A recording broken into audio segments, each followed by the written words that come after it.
शुक्लाम्बरधरं विष्णुं शशिवर्णं चतुर्भुजं प्रसन्नवदनं ध्यायेत् सर्वविघ्नोपशान्तये। व्यासं वसिष्ठनप्तारं शक्तेर्पौत्रमकल्मषं पराशरात्मजं वन्दे शुकतातं तपोनिधिं।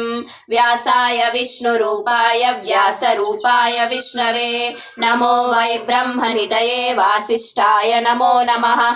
अविकाराय शुद्धाय नित्याय परमात्मने सदैकरूपरूपाय विष्णवे सर्वजिष्णवे यस्य स्मरणमात्रेण जन्म संसारबन्धनात् विमुच्यते। नमस्तस्मै विष्णवे प्रभविष्णवे। ॐ नमो विष्णवे प्रभविष्णवे। श्रीवैशम्पायन उवाच श्रुत्वा धर्मान् शेषेण पावनानि च सर्वशः युधिष्ठिरः शान्तनवं पुनरेवाभ्यभाषत।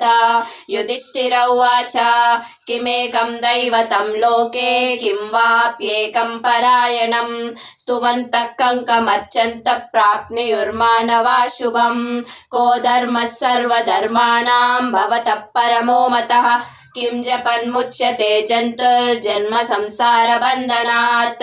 श्रीभीष्म उवाच जगत्प्रभुं देवदेवम् अनन्तं पुरुषोत्तमं सुवन्नाम सहस्रेण पुरुषः सततोत्थितः तमेव चार्चयन् नित्यं भक्त्या पुरुषमव्ययम्।